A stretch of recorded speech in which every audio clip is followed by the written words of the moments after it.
सनसनी खुलासों ने साफ कर दिया है कि मोदी सरकार ने देश के भविष्य को बेचने की सुपारी ले रखी है। यही है इनका खाएंगे, खिलाएंगे और सबको लुटवाएंगे model. Amazon e commerce company द्वारा 8,546 करोड़ रुपए की रिश्वत क्यों और किसे दी गई? पिछले एक साल में साथियों 14 करोड़ रोजगार खत्म हो गए।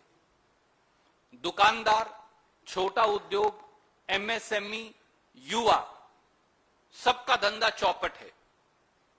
अब इस सनसनीखेज खुलासे से साफ हो गया है कि करोड़ों दुकानदारों, उद्योगों, एमएसएमईज और युवाओं की नौकरी कौन खा गया। अब चौंकाने वाले तथ्य सामने आए हैं कि विदेशी ई कॉमर्स कंपनी अमेजन ने पिछले 2 साल में भारत में कानूनी फीस के नाम पर 8,546 करोड़ रुपए का भुगतान किया, 8,500 करोड़ का भुगतान किया। देश के कानून मंत्रालय का बजट 1,100 करोड़ रुपया और अमेजन ई कॉमर्स कंपनी ने कानूनी फीस का भुगतान किया 8,546 करोड़ रुपया। अब यह सामने आ गया है कि यह पैसा तथाकथित तौर से रिश्वत के तौर पर दिया गया। सवाल सीधे हैं। पहला सवाल, अमेजन द्वारा 8,546 करोड़ रुपए की रिश्वत भारत में किस अधिकारी और किस सफेदपोश राजनेता को दी गई? दूसरा सवाल, क्या यह रिश्वत मोदी सरकार में कानून और नियम बदलने के लिए दी गई ताकि छोटे छोटे दुकानदारों का धंधा चौपट हो जाए और अमेजन जैसी ई कॉमर्स कंपनी का धंधा चल सके? तीसरा सवाल, अमेजन की 6 कंपनियों ने मिलकर 8,546 करोड़ का भुगतान किया। इन कंपनियों का परस्पर रिश्ता क्या है? इन कंपनियों का किस किस और कंपनी से व्यावसायिक रिश्ता है और यह पैसा निकालकर किसको व किस प्रकार से भुगतान किया गया? चौथा सवाल, अमेरिका और भारत दोनों में लॉबिंग और रिश्वतखोरी दोनों कानूनी अपराध हैं, इन पर प्रतिबंध है, हम ये जानते हैं। तो फिर मोदी सरकार की नाक के नीचे 8,546 करोड़ रुपए की तथाकथित रिश्वत कैसे दे दी गई? पांचवां सवाल, क्या एक विदेशी ई कॉमर्स कंपनी द्वारा दी जाने वाली तथाकथित तौर से रिश्वत की इतनी बड़ी रकम अपने आप में राष्ट्रीय सुरक्षा से खिलवाड़ और समझौता नहीं? Can they compromise our system like this? छठा सवाल, प्रधानमंत्री नरेंद्र मोदी जी चुप क्यों हैं?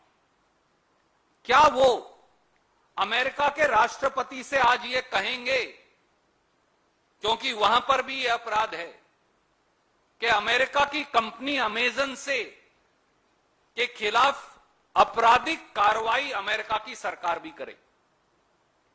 और सातवां और आखिरी सवाल, क्या देश में इस सनसनीखेज और तथाकथित रिश्वत घोटाले की जांच सुप्रीम कोर्ट के सिटिंग जज से नहीं करवाई जानी चाहिए?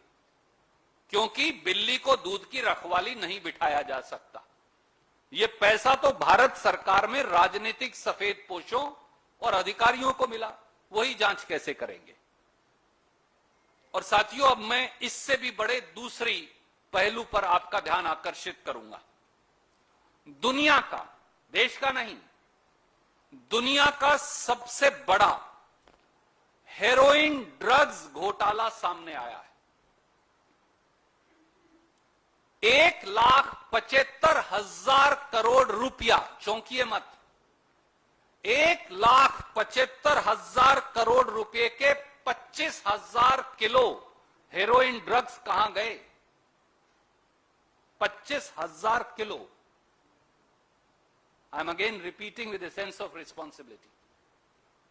दोस्तों, हम सब ने देखा कि हाल में ही अडानी मुद्रा पोर्ट पर 3000 किलो हेरोइन ड्रग्स, जिसकी कीमत 21,000 करोड़ रुपया आंकी गई, वो पकड़े गए।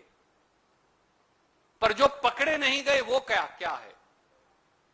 आज के समाचार पत्रों के मुताबिक अदानी मुद्रा पोर्ट गुजरात पर जून 2021 में भी इसी प्रकार 25 टन यानी 25,000 kilo heroin drugs semi cut telecom powder blocks के नाम से आए थे।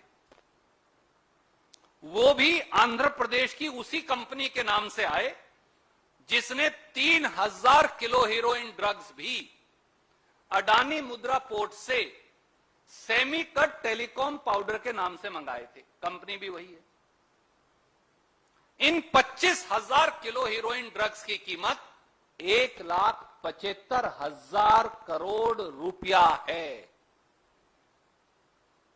और हेरोइन ड्रग्स की यह खेप अदानी मुद्रा पोर्ट पर आई और वहां से देश में चली गई, पकड़ी ही नहीं गई। आज ये 25,000 किलो हेरोइन ड्रग्स जिसकी कीमत 1,75,000 करोड़ रुपया है, आज देश के युवाओं को नशे में नष्ट करने में लगी है। याद करिए, जुलाई 2021 में भी छोटी थी चाहे 354 किलो हेरोइन 2500 करोड़ की लागत की दिल्ली पुलिस ने भी पकड़ी थी। मई 2021 में भी दिल्ली पुलिस ने 125 किलो हेरोइन पकड़ी थी।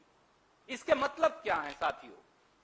इसका मतलब यह है कि देश में एक बहुत बड़ा ड्रग कार्टेल है जो सरकार की नाक के नीचे फल फूल रहा है। सवाल यह है कि देश में वो मगरमच्छ कौन है जो 21,000 करोड़ और 1,75,000 करोड़ के हेरोइन ड्रग्स मंगवा रहा है और बेच रहा है। जिस आशी ट्रेडर्स के नाम पर आयात निर्यात का लाइसेंस लिया गया, वो तो अब कहा जा रहा है कि वो तो कोई छोटे मोटे एजेंट्स हैं जिन्हें 10-15 लाख का कमीशन मिला था। यानी ड्रग कार्टेल और उसके माफिया खुले घूम रहे हैं। तो क्या प्रधानमंत्री जी जवाब देंगे? सवाल नंबर 1, 1,75,000 करोड़ के 25,000 किलो हेरोइन ड्रग्स कहां गए जो तथाकथित तौर से जून में आए थे इसी अडानी पोर्ट से? सवाल number 2, narcotics control bureau, DRI, ED, CBI, IB, क्या वो सोए पड़े हैं या फिर उन्हें मोदी जी के विरोधियों पर रेड डालने से फुर्सत नहीं मिल रही? सवाल नंबर 3, क्या ये सीधे सीधे देश के युवाओं को नशे में धकेलने का षड्यंत्र नहीं? सवाल नंबर 4, क्या ड्रग माफिया को सरकार में बैठे किसी सफेदपोश राजनेता का संरक्षण है? सवाल नंबर 5, क्या यह राष्ट्रीय सुरक्षा से खिलवाड़ नहीं? क्योंकि ये सारे ड्रग्स तो तालिबान द्वारा अफगानिस्तान से भेजे गए हैं। सवाल नंबर 6, अडानी मुद्रा पोर्ट की जांच क्यों नहीं की जा रही? क्योंकि ड्रग्स तो उसी पोर्ट पर उतरे गए। सवाल नंबर 7, क्या प्रधानमंत्री और सरकार देश की सुरक्षा में फेल हो गए हैं?